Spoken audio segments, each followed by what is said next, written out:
finish up our series with the last couple of SS card types, and that is placing SS counters and suppressing defenders.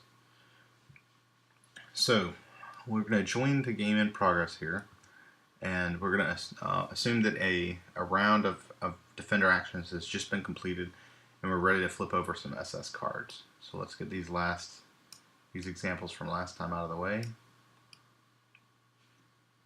and let's flip over an SS card. And we flip over a Rifleman. Okay, so it's a Rifleman card, and it says place two Riflemen. So the first thing we do, we grab the first of those. We're going to be placing these one at a time, resolving them one at a time. So we've got a Rifleman token counter here. We're going to take two 6-sided dice, roll them, and the result is 10. So we would be placing this Rifleman counter here on the space marked 10. So as soon as that is revealed, the player has a choice to make. He can either try to suppress the Rifleman or just allow the Rifleman to be placed there. So let's talk about each of those. If we allow the Rifleman to be placed, the Rifleman would go here, and because he's a Rifleman, he could either be a Rifleman or a Scout. If either of those is true, he would push any Rifleman or Scout that are already there forward. Okay, note that he's not pushing the machine gunners there. Machine gunners and mortars will always stay in these spaces, and there's no limit to the number of machine gunners and mortars in each of those spaces. However, each of these spaces can only contain one Rifleman or Scout. So if we place the Rifleman there, he's going to push the other Rifleman forward. However, let's say we wanted to suppress him. So he has a defense of 3. This is a gray space. We look at our gray. We have plenty of suppression tokens. So the player decides he wants to spend 2 suppression tokens. He can spend as few or as many as he wants. I'm just going to say he spends 2. For every suppression token he spends, he's going to roll that many dice. So in this case, he's going to roll 2 dice. Rolls a 4 and a 3. All he needed to do was roll at least a 3.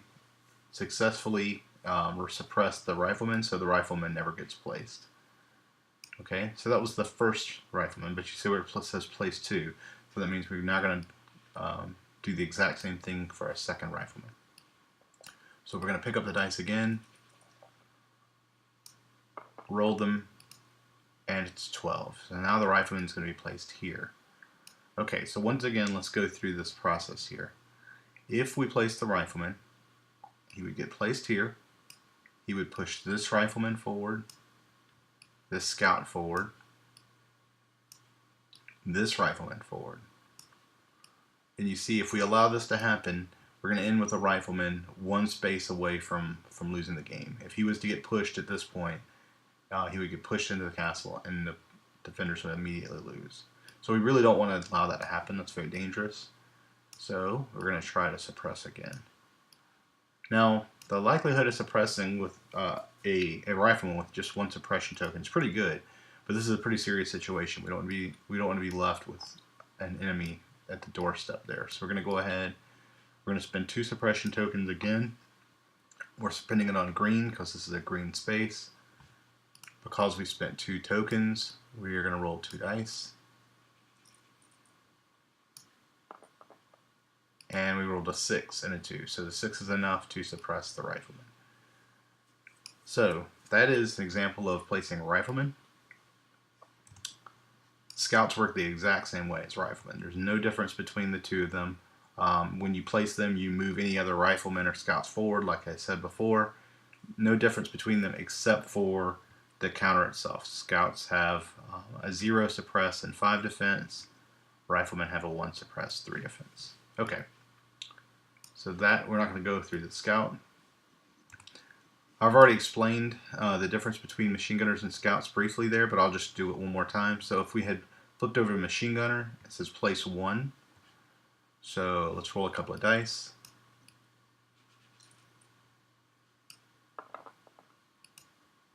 It's a 6, so it would go here.